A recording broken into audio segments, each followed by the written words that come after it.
The Kingdom of the Franks, also known as the Frankish Kingdom or simply Francia, emerged as the most powerful post-Roman realm in Western Europe.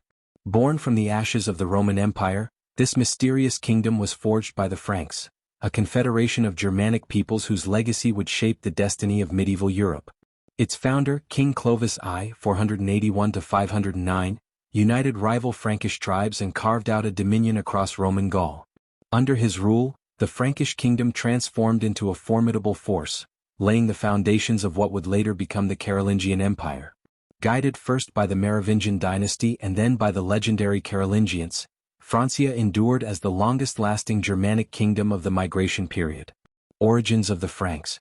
The story of the Franks begins in the shadows of the 3rd century AD.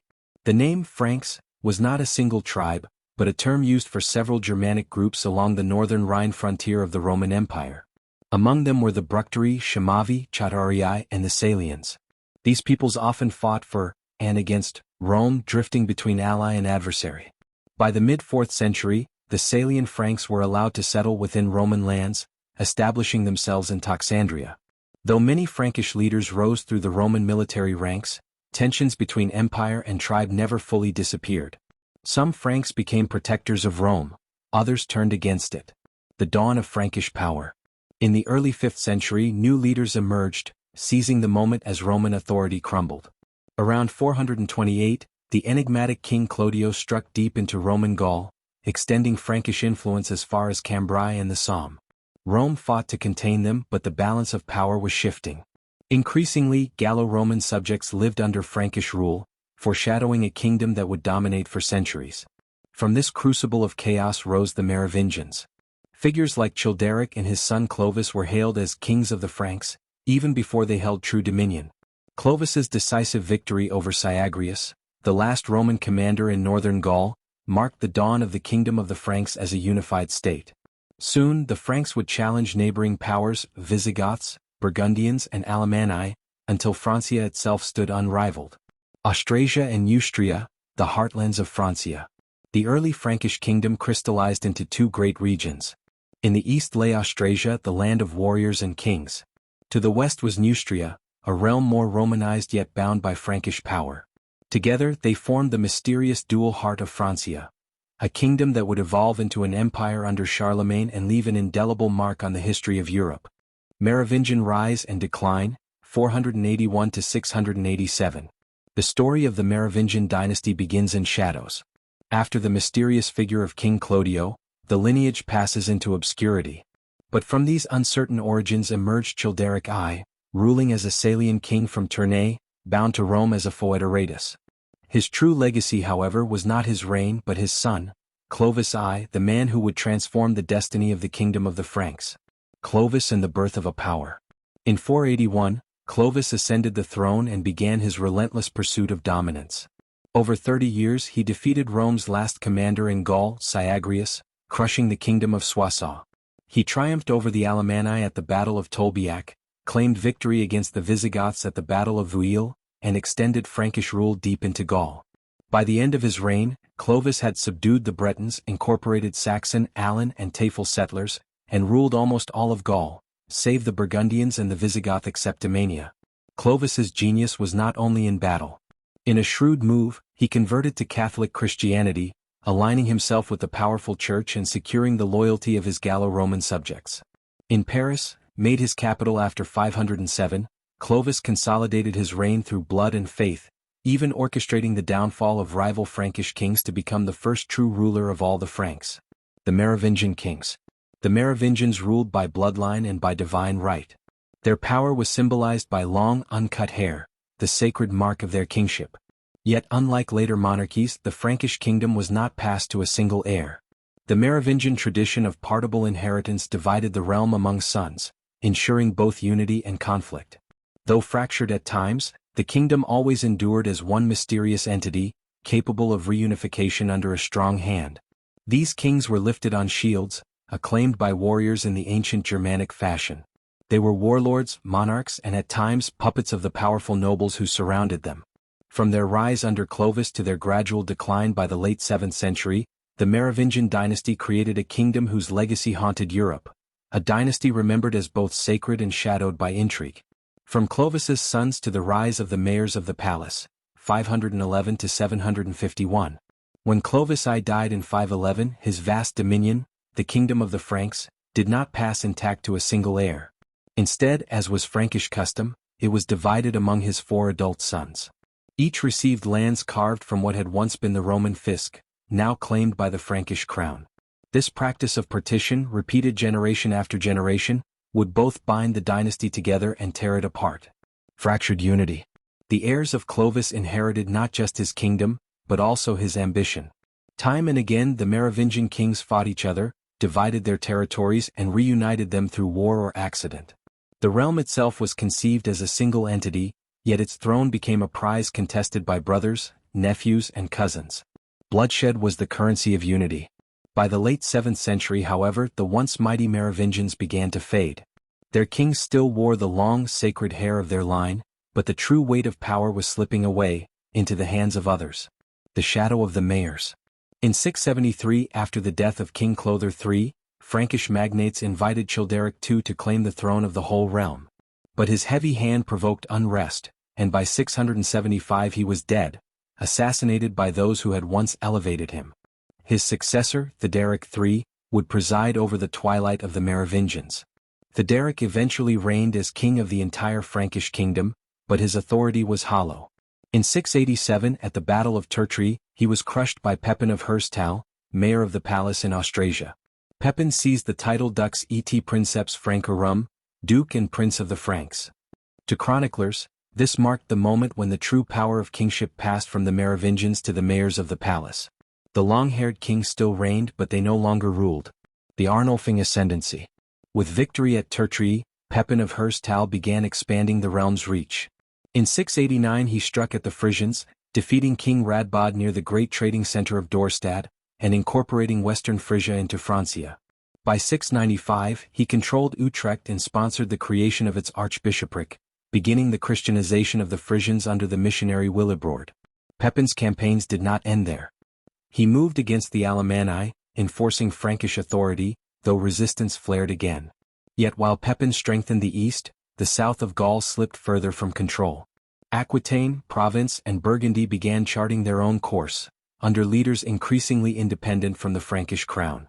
The Merovingian kings, Clovis IV, Childebert III and their successors, became remembered as Rois fainéants, do-nothing kings.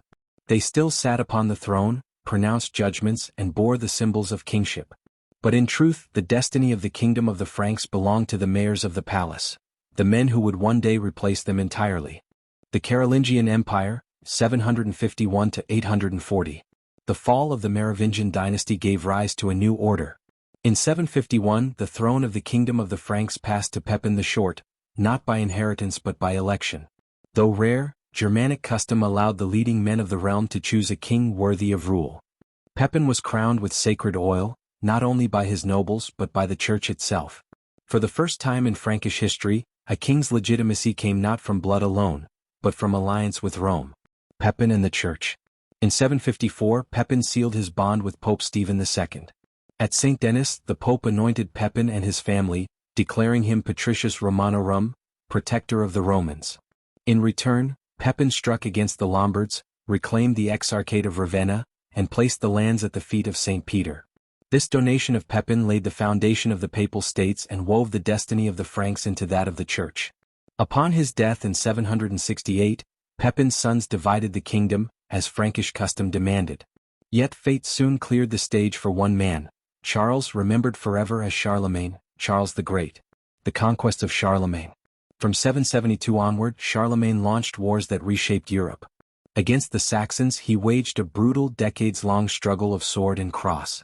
In 785 their leader Widukind accepted baptism, yet rebellion flared until 804, when the Saxons were finally subdued. Along the Elbe, bishoprics rose where pagan groves had once stood, Bremen, Munster, Paderborn, Osnabrück. In 774, Charles crushed the Lombards, adding northern Italy to his domain and renewing Frankish protection of the papacy. He broke the power of the Bavarians, incorporated Austria and parts of Croatia, and pressed into northern Spain, establishing the Marca Hispanica as a bulwark against Muslim Al-Andalus. His empire stretched from the Pyrenees to the Danube, from the North Sea to central Italy, a realm that dwarfed the achievements of Rome in the West. The Emperor of the West. Charlemagne's power was not only military.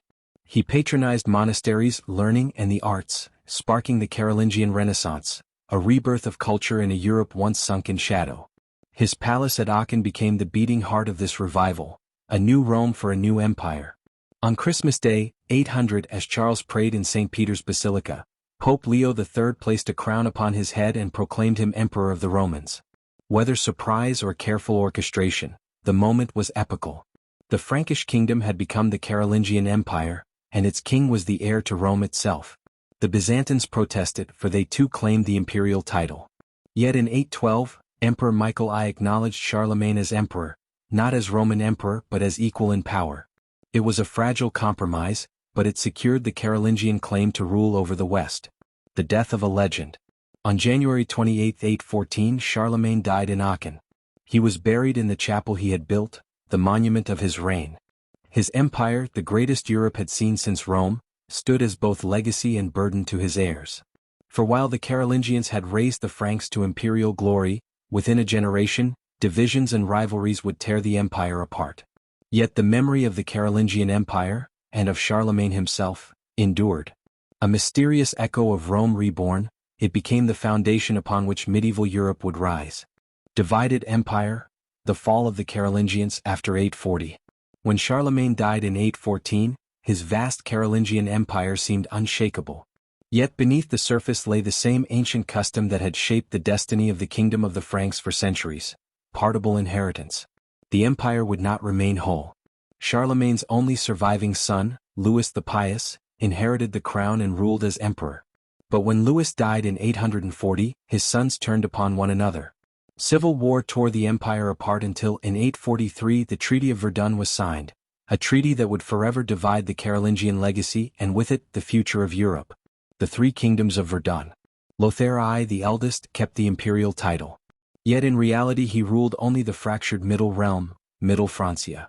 Stretching from the North Sea through Lorraine, Burgundy, and Lombardy, it was a fragile strip with no natural unity.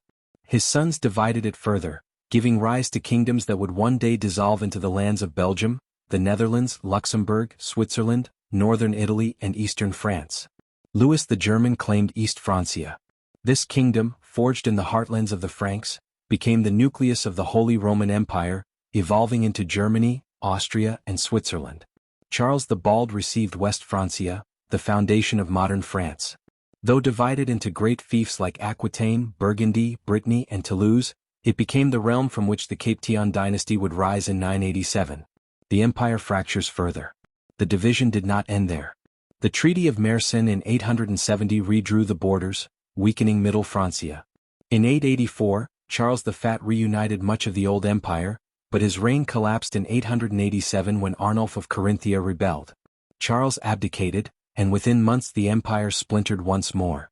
In West Francia, Odo, Count of Paris, was crowned in 888. Though the Carolingians briefly returned, their dynasty finally ended in 987 with the death of Louis V, the last Frankish king. From his fall rose the Capetians, rulers of France for centuries to come. Meanwhile, in East Francia, new power structures formed. The duchies of Saxony, Swabia, Franconia, and Bavaria became the backbone of the realm. In 962, Otto I was crowned emperor, giving birth to the Holy Roman Empire, the last great echo of Charlemagne's dream. The legacy of the Franks. From unity to division, from Rome's heir to a fractured Europe, the kingdom of the Franks left behind more than an empire. It shaped the map of modern nations: France, Germany, Italy, Belgium, the Netherlands, Switzerland.